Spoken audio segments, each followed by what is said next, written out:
નમસ્કાર મિત્રો. ઘણા બધા મિત્રોનો એક પ્રશ્ન વિટામિન B12 વિશે આવે છે અને આજે હું તમને આ લીલીછમ જગ્યાએ એટલે જ લાવ્યો છું કે તમને કહી શકું કે લીલી વસ્તુઓ ખાવાથી B12 વધતું નથી.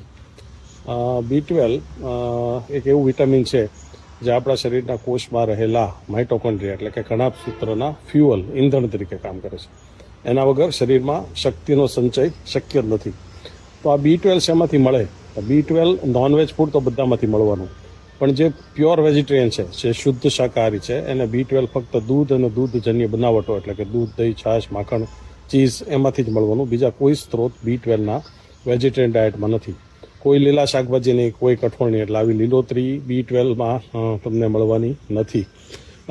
પાણી કે જે વાવનું પાણી હોય, કૂવાનું પાણી હોય, તળાવનું પાણી હોય, એમાંથી પણ થોડા અંશે B12 મળે, પરંતુ બીજા કોઈ સ્ત્રોત B12ના છે નહીં.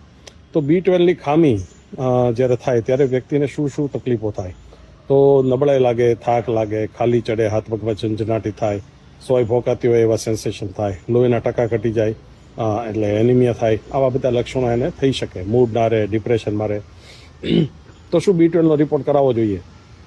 હવે આ સામાન્ય રીતે દર્દીની તકલીફો ડૉક્ટરને જણાવે અને એક સિમ્પલ CBC કમ્પ્લીટ બ્લડ કાઉન્ટનો રિપોર્ટ કરાવે, એની ઉપરથી જ ખ્યાલ આવી જાય કે B12 ઓછું છે.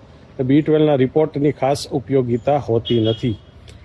વળી B12 જે છે એ પાણીમાં દ્રાવ્ય વિટામિન છે, એટલે તમે પાણી પીને રિપોર્ટ કરાવો અને પાણી પીધા વગર ભૂખ્યા પેટે રિપોર્ટ કરાવો તો એ B12 એકમાં નોર્મલ આવે ને એકમાં ડાયલ્યુટ થઈ જાય તો ઓછું પણ આવે.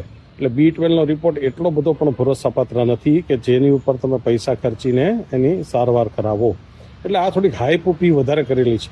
જેટલો પ્રશ્ન અમને ક્લિનિકલ પ્રેક્ટિસમાં દેખાય છે એની કરતાં ઘણો મોટો હાવ B12ની ખામીનો ઊભો કરવામાં આવ્યો છે અમુક પ્રોડક્ટ્સ વેચવા માટે.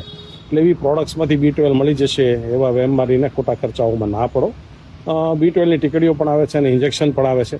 જો ટીકડીઓ લો તો એ જીભ નીચે બુકો ઓગળે ત્યાં પછી અડધી કલાક સુધી પાણી ના પીવો તો ઇન્જેક્શન જેટલું કામ કરે. બાકી ઇન્જેક્શન તો ઉત્તમ કામ કરવાના જ છે.